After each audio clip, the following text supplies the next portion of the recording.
చాలా బాగుందబ్బా. ఎవరు చేశారు? నేనే చెట్టినాడు స్టైలా? చెట్టినాడు బిర్యానీ స్టైల్. ఆ స్టైలే కానీ నేను పేరు పెట్టుకున్నాను. నా సొంత బిర్యానీ కదా, బావర్చి బిర్యానీ. బావర్చి నీ పేరు కాదు కదా. బావొచ్చాడు బిర్యానీ. బావొచ్చాడు బిర్యానీ. కానీ బావ తమిళనాడు నుంచి వచ్చింది బాగుంది. చాలా బాగుంది బిర్యానీ. మా తమిళ దేశం నుంచే కదా ఇక్కడ. చాలా బాగుంది. మీరు చెప్తే కరెక్ట్ గానే ఉన్నట్టు. చాలా బాగుంది. దుబాయ్ నుంచి కూడా టేస్టీ వచ్చాను చెప్పు. హాయ్ హలో ఫ్రెండ్స్, ఈరోజు అయితే సండే కదా, మరి ఒక స్పెషల్ ఏదో ఒకటి ఉండాలి కాబట్టి నేను ఈరోజు నా స్టైల్లో గ్రీన్ బావర్చి బిర్యానీ చేశాను. చాలా అద్భుతంగా వచ్చింది. టేస్ట్ అయితే అదిరిపోయింది. దీనికోసం నేను బ్రౌన్ రైసే యూజ్ చేశాను. వైట్ రైస్ అనేది మా ఇంట్లో కంప్లీట్గా మానేసి చాలా ఆల్మోస్ట్ ఒక 1 year అయింది. 1 year నుంచి కూడా ఈ బ్రౌన్ రైస్కి మేము అలవాటు పడిపోయాము. ఇంకా బిర్యానీ అయినా ఏదైనా సరే ఇంకా దీంతోనే చేసుకుంటున్నాం. మరి ఎప్పుడైనా స్పెషల్గా చేయాలంటే అప్పుడు బాస్మతి రైస్ అలా తెచ్చుకుంటున్నాము. కానీ ఈరోజు మాత్రం ఈ రైస్తోనే నేను ట్రై చేశాను. చాలా బాగా వచ్చింది. మీరు కూడా చూసేయండి. దానికోసం కొంచెం ఘీను ఆయిల్ 2 యూజ్ చేశాను. ఇంకా మొత్తం ఒకటే కాన్సెప్ట్, అందరికీ తెలిసిన ప్రొసీజరే.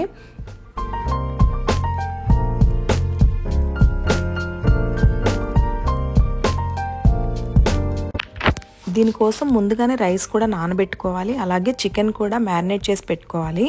ఉప్పు, కారం, మసాలా, ఇంకా అల్లం వెల్లుల్లి పేస్టు, పెరుగు అన్నీ వేసి ఈ రకంగా కలిపి పెట్టుకోవాలి.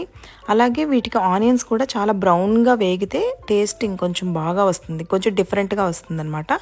దానికోసం ఆనియన్స్ కూడా బాగా వేయించాలి బ్రౌన్గా వచ్చేంత వరకు. తర్వాత మిగతాదంతా వీడియోలో చూసేసేయండి.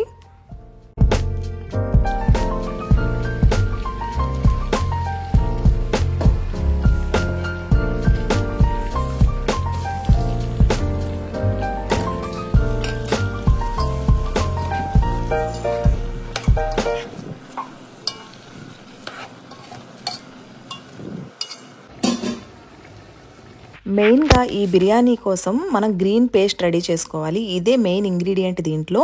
దానికోసం మనం 2 కప్పుల కొత్తిమీర తీసుకుంటే 1 కప్పు పుదీనా, అలాగే 2-3 రెమ్మలు కరివేపాకు కూడా తీసుకొని పేస్ట్ చేసుకోవాలి. దాన్ని ఇందులో వేసుకొని వేయించాలి రైస్తో పాటుగా.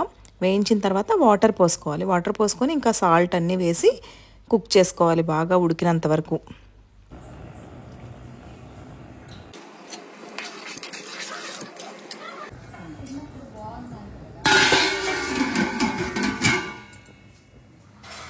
చూసారు కదా, ఫైనల్గా మొత్తం ఉడికిపోయిందండి. చక్కగా ఉడికింది. ఇప్పుడు మనం చెక్ చేసుకోవాలి ప్రాపర్గా ఉడికిందా లేదా అని. ఇలా పెట్టి చూసిన తర్వాత ఏమాత్రం తడి లేకపోతే అది కరెక్ట్గా కుక్ అయినట్టు. ఇంకా ఫైనల్గా జీడిపప్పు వేసుకొని స్టవ్ అయితే ఆఫ్ చేసి మూత పెట్టి ఒక 2-3 minutes అలానే ఉంచాలి. అప్పుడు చాలా బాగా వస్తుంది రైస్ అనేది.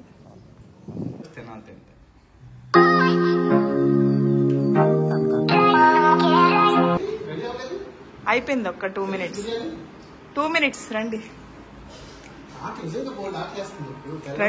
అయిపోయింది.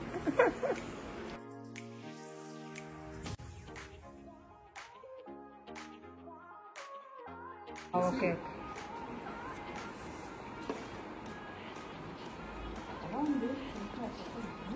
చాలా బాగుంది, సూపర్. అదే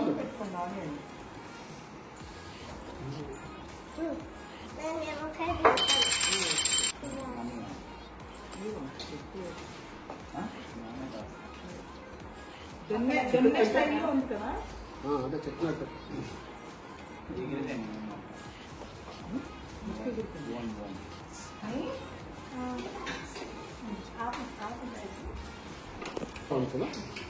సూపర్ ఉంది.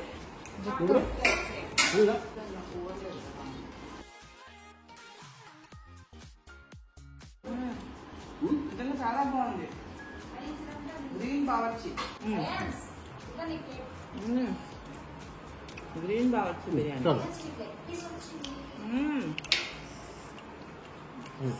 ఇంకా అందరము ఉన్నాం కదా, ఇంకా ఫ్రీగా కంఫర్ట్గా అందరూ రౌండ్గా కూర్చొని తిందామని, కింద కూర్చొని తిందామని ఫిక్స్ అయ్యి ఇంకా అందరం కిందకి దిగిపోయాము.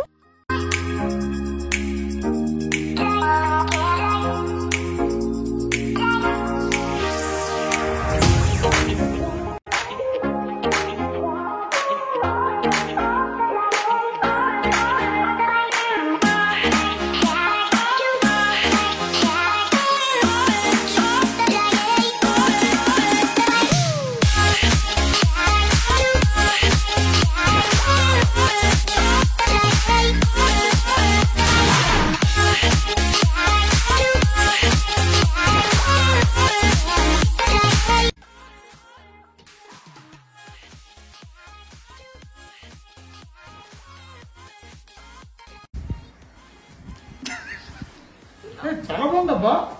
ఎవరు చేశారు? నేనే చెట్టినాడు స్టైలా? చెట్టినాడు బిర్యానీ స్టైల్. ఆ స్టైలే కానీ నేను పేరు పెట్టుకున్నాను నా సొంత బిర్యానీ కదా బావర్చి బిర్యానీ. బావచ్చు నీ పేరు కాదు కదా. బావొచ్చాడు. బావొచ్చాడు బిర్యానీ. బావొచ్చాడు. బావొచ్చాడు బిర్యానీ అన్నాడు. కానీ బావ తమిళనాడు నుంచి వచ్చింది బాగుంది. చాలా బాగుంది బిర్యానీ. బిర్యానీ అయితే తినేసామండి మధ్యాహ్నం. అనుకోకుండా ఇంటికి గెస్ట్ కూడా వచ్చారు. తను కూడా టేస్ట్ చూశారు, చాలా బాగుందని చెప్పారు. అలాగే కొంచెం కామెడీ కూడా చేశారు. మాకు కూడా ఫన్నీగా సరదాగా కాసేపు గడిపాము. Thank you for watching friends. మీరు కూడా బిర్యానీ అయితే తప్పకుండా ట్రై చేసి చూడండి. టేస్ట్ అయితే అద్దరిపోతుంది, నిజంగా చెప్తున్నాను.